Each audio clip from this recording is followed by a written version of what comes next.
The following program was produced by an independent community producer.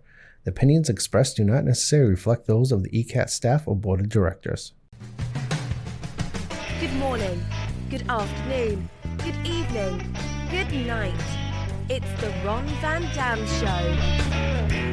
Hold on tight, things can get a bit weird, if you like that sort of thing.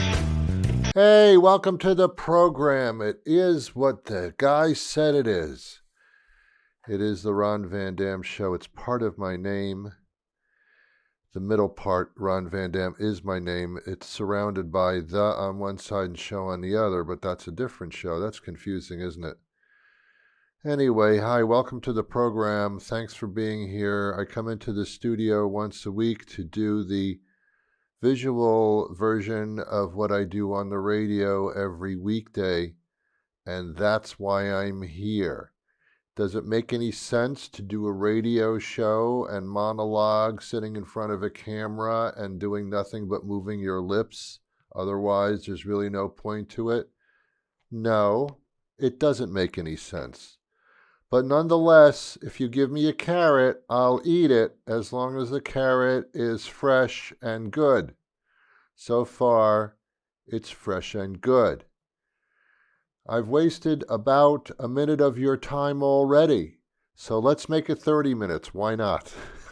You already ruined the whole half hour, so let's do something.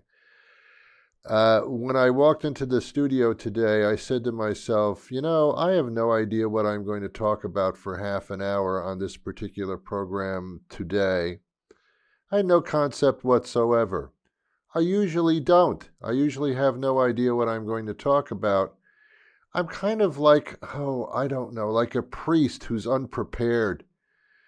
I've always wanted to be a man of the cloth. I don't know really exactly what that meant either.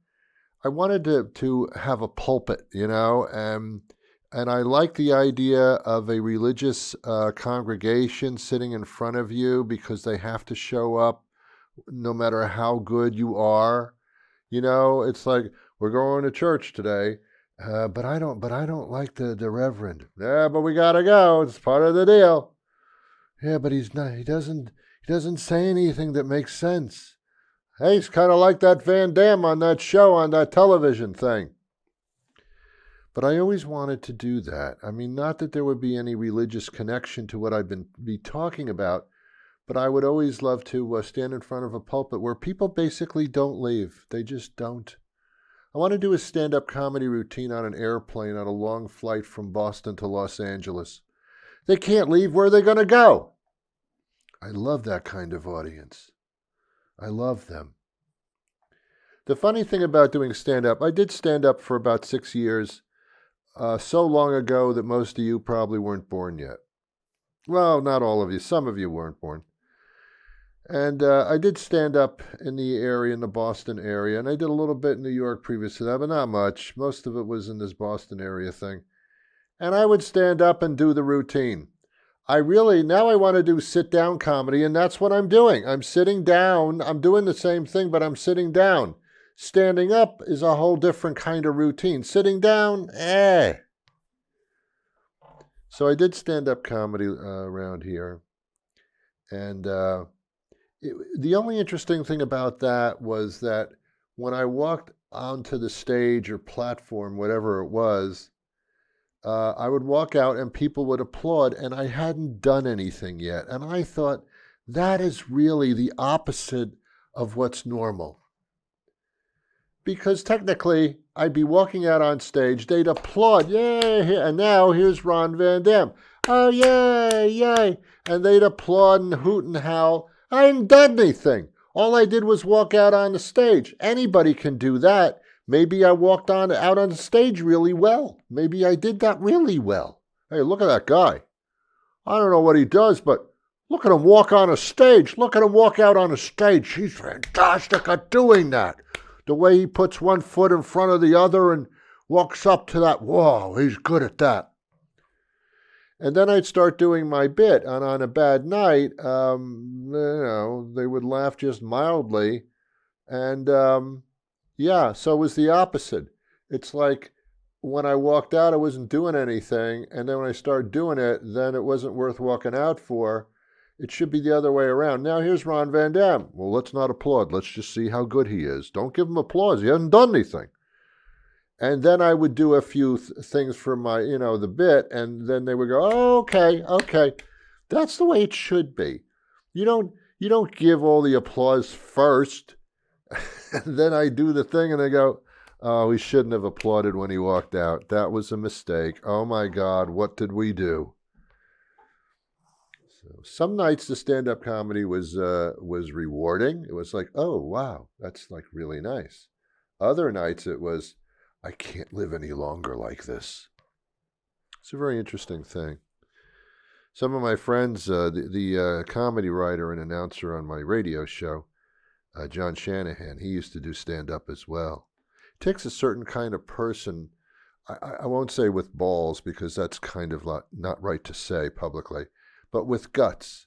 It's a gut thing. It's like, I don't know if they're funny or not, but they're standing in front of a lot of people, putting themselves on the line just by saying things.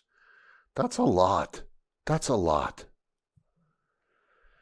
So I did that for a while and decided that's enough of that. And I didn't do that anymore after that. Anyway, there's a total eclipse coming up in April. I don't remember which day. It's the first week of April somewhere. And it's a total eclipse of the sun. And as you know, that was the lyrics of a song, and I think was it Pink Floyd? I don't know. I think so. Anyway, if you live in the Boston area where you're probably watching this show, and really nothing's going to happen. Besides, it's always overcast here anyway. This is like Seattle recently. But there's not going to be a total eclipse of the sun here. The pinpoint of the country that's going to have the most total eclipse, where actually in the afternoon it'll look like nighttime, street lights will come on, that kind of thing. It'll be like really dark outside, and that's the excitement of this, because the moon is totally blocking the sun. Okay, but you have to have it from a certain perspective. It's not all in one place, you scientific idiot. So the ideal place in the country is, I think, somewhere in the Houston area or something. I'm not sure about that, but the eclipse line goes through Texas. But the height of the eclipse would be, get this, Arkansas. What? Yeah, Arkansas, Alabama, Arkansas, that kind of thing. All right, that should be interesting. So it's not like I'm going to get on a bus and go watch it there. I'm not standing out in the middle of a cornfield. Then it gets dark and I go home. I mean, it's like, what's the point of that? This doesn't happen very often, so it's a big deal. But at the same time, who cares? It's just one big gigantic shadow is really all that's happening. It's not like, oh my God, this is like amazing. It doesn't mean anything. It's not like, oh, it's a total eclipse of the sun, but just here. Maybe Jesus is coming now. It's not now. I don't think that. I don't think Jesus sneaks in when it's dark outside. I don't think it works like that. I don't know, but I don't think it does. Anyway, that's a big event if you feel like going down there and watching that thing. As I get older, I've realized that it's time for me to retire. Not yet, but pretty soon. But not to stop doing what I do, but to mentally retire. And that's something you can do at any age, but I don't think you should do it until you're pretty much, my age or a little bit older. The mental retirement doesn't require you to stop working. All mental retirement really is just saying to yourself, I don't care anymore. It's I don't care anymore. I am no longer going to care. You make a statement to yourself and you say, I don't care. When sometimes, hey Ron, I had a wonderful day yesterday. Let me tell you about it. I don't care. You can tell me about it if you want, but I don't care. And it's the ability and the freedom to say that, to actually say to yourself, I had a certain number of brain cells when I was younger. They've been slowly deteriorating day by day. I'm still operating well, but I gotta protect the brain cells that I have. So no more information. Thank you very much. And I'm going to have to reject anything you tell me at this point because I just don't care. Now, there are certain things that you should care about, like the next presidential election. But other things that you just tolerated because you thought you really should, it's time to let them go. It's time to make choices. You don't have that much room up there anymore. It's like a parking garage. All the spaces are taken now. We don't have a slot for you. It's nice that you're giving me all this information, but to be honest with you, I got no place to put it. I got no place to put this information that you're giving me. And that's your mental retirement. Some people, when they retire, they play golf.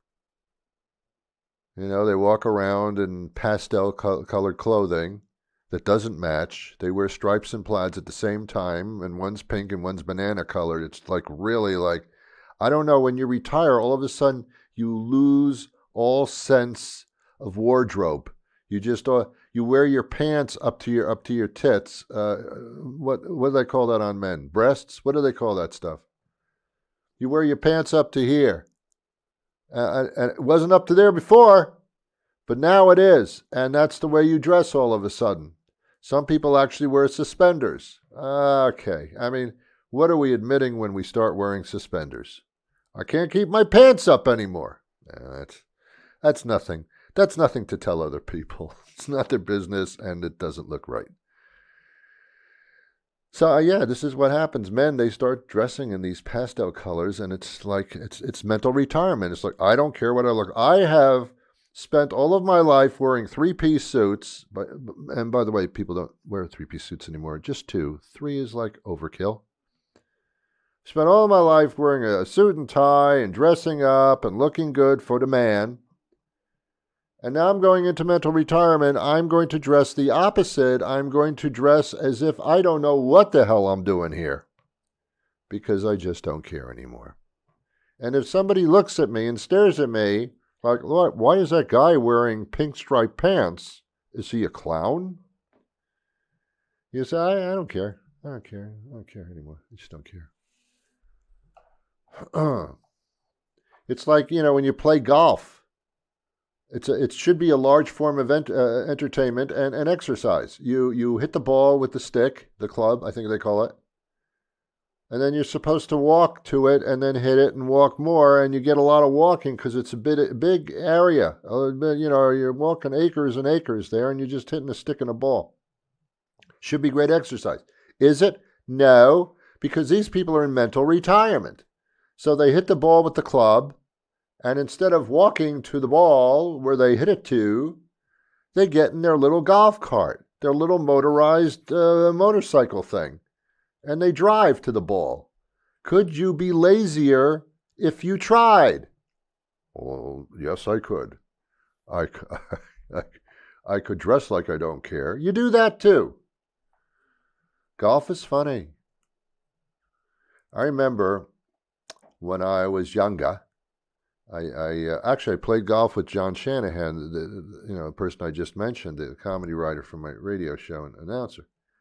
And he played at Strawberry Hill Country Club, I think it was called. I think it's called Strawberry Hill or something, in Whitman, Massachusetts. Are you familiar with Whitman? It's a nice little place. So he said, Ron, let's play a round of golf. I said, I don't know what round means. He says, we'll play 9 holes.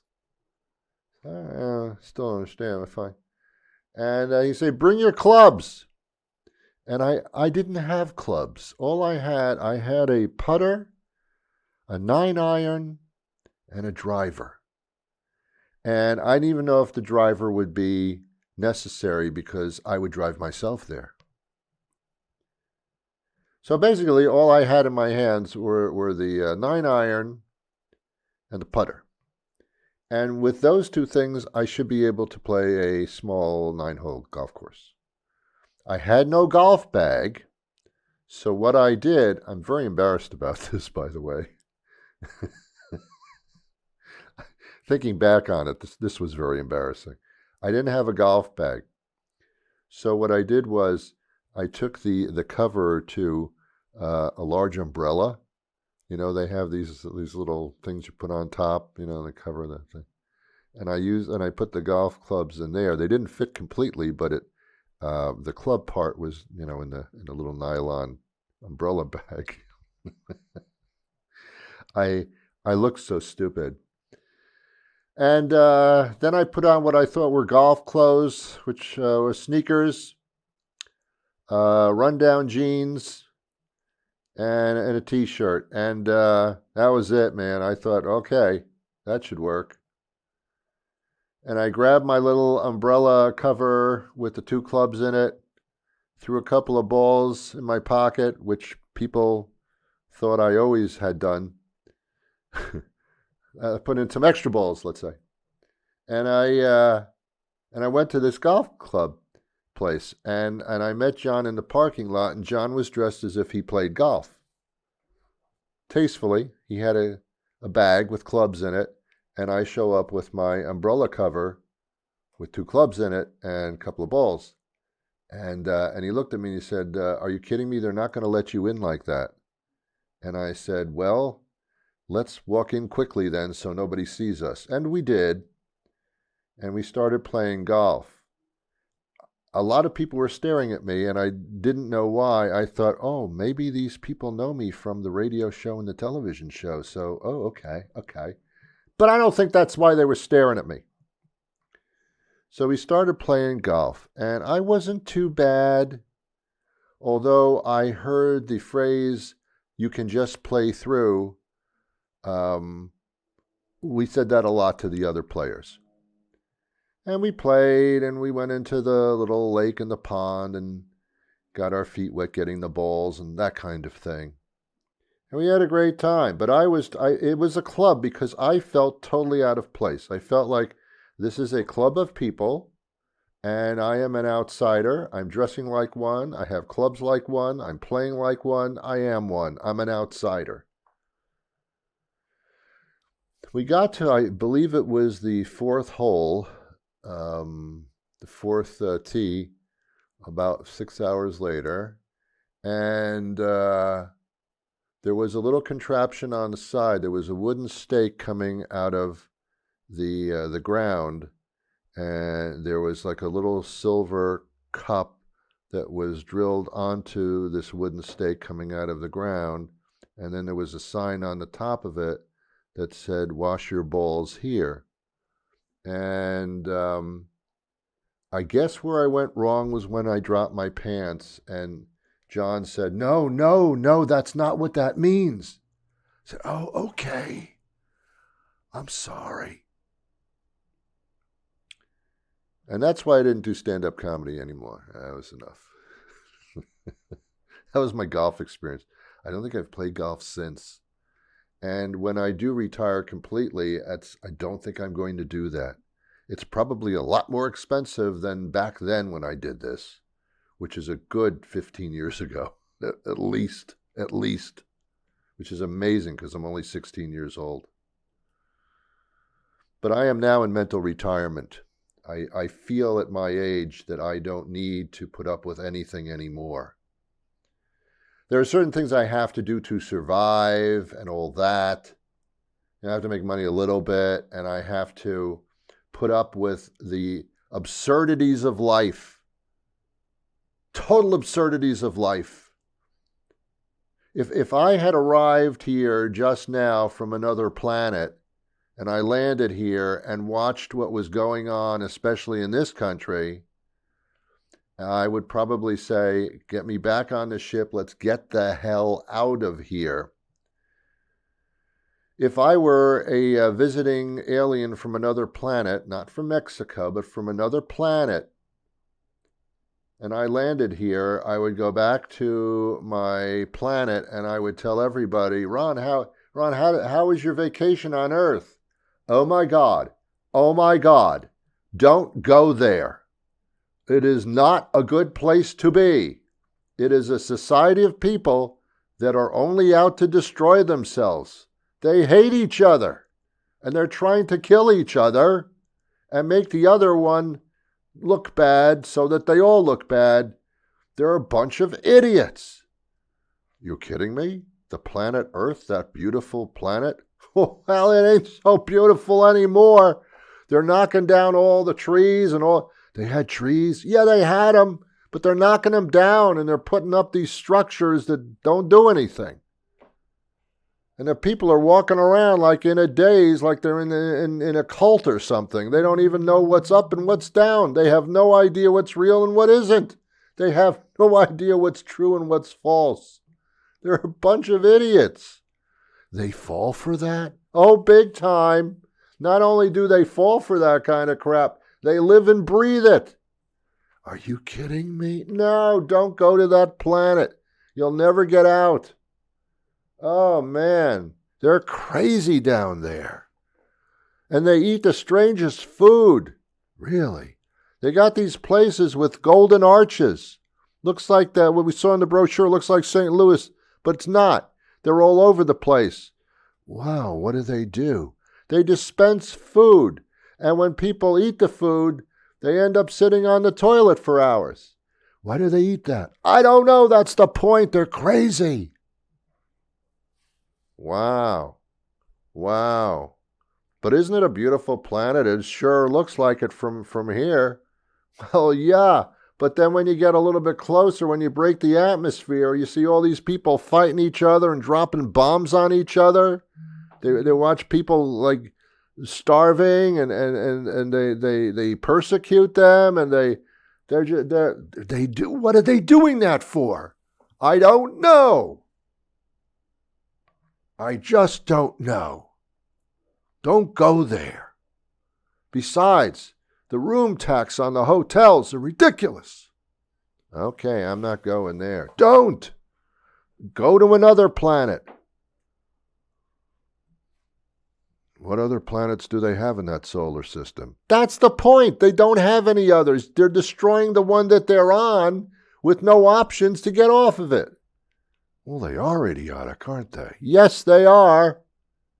See, I'm playing both parts. I'm playing the part of the alien from the other planet and the friend of the alien on the other planet, discussing their trip to his trip to Earth and coming back.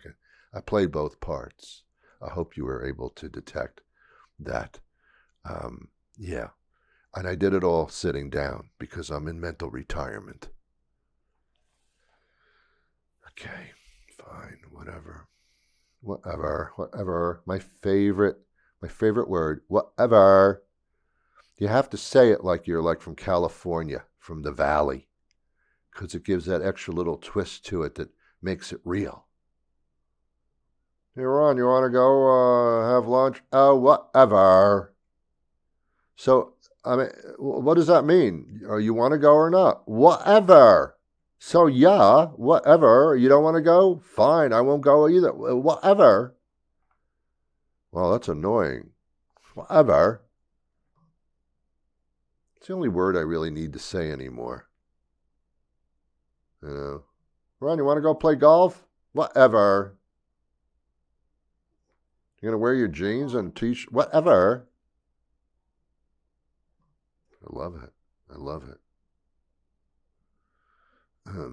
I was recently saw this article about it's a horrible subject. I'm talking about suicide, people taking their lives.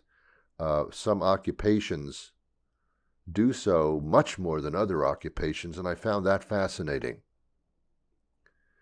I found that the highest suicide rates in a profession, the winner is, sounds like the Academy Awards, the winner is doctors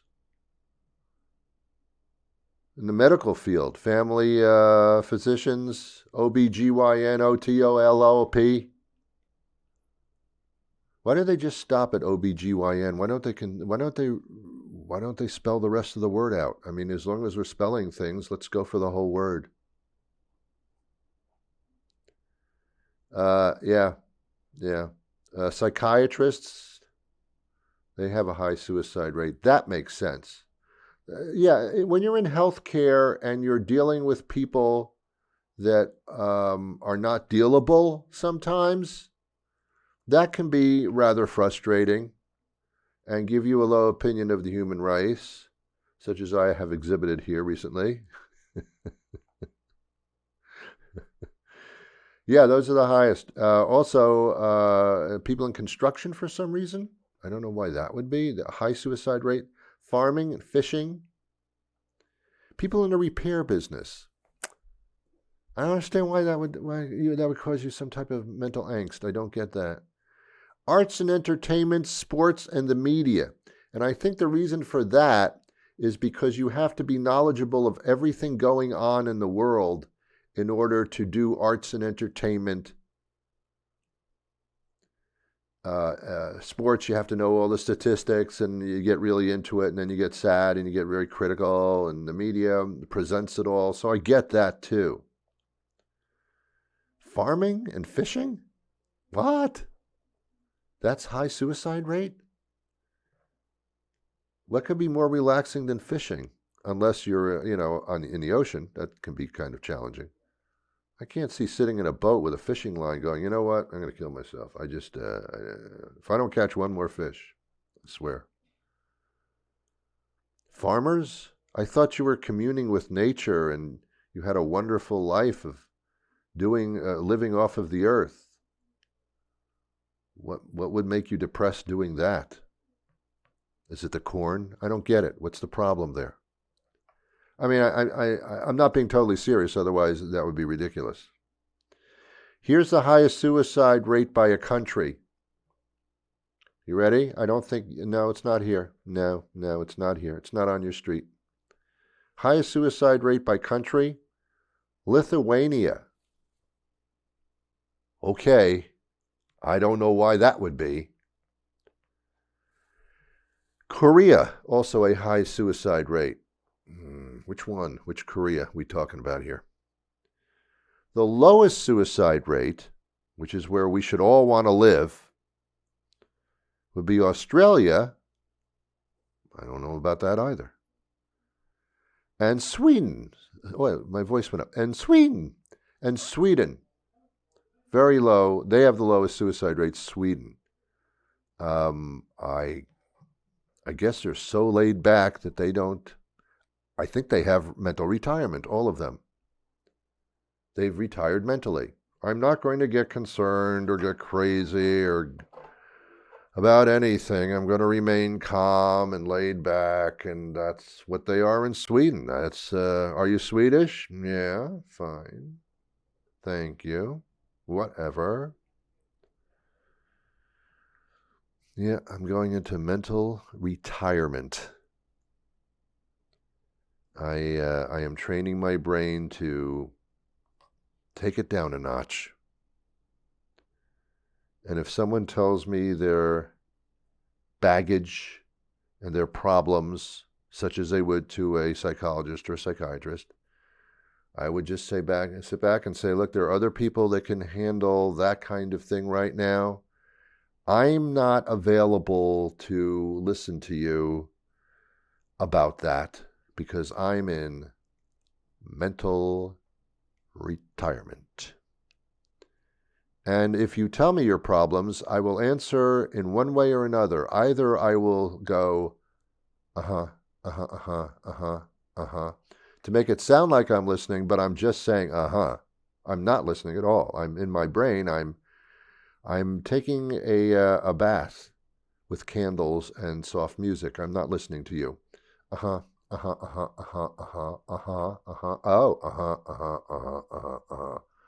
Or I will say the proverbial mental retirement mantra. Whatever.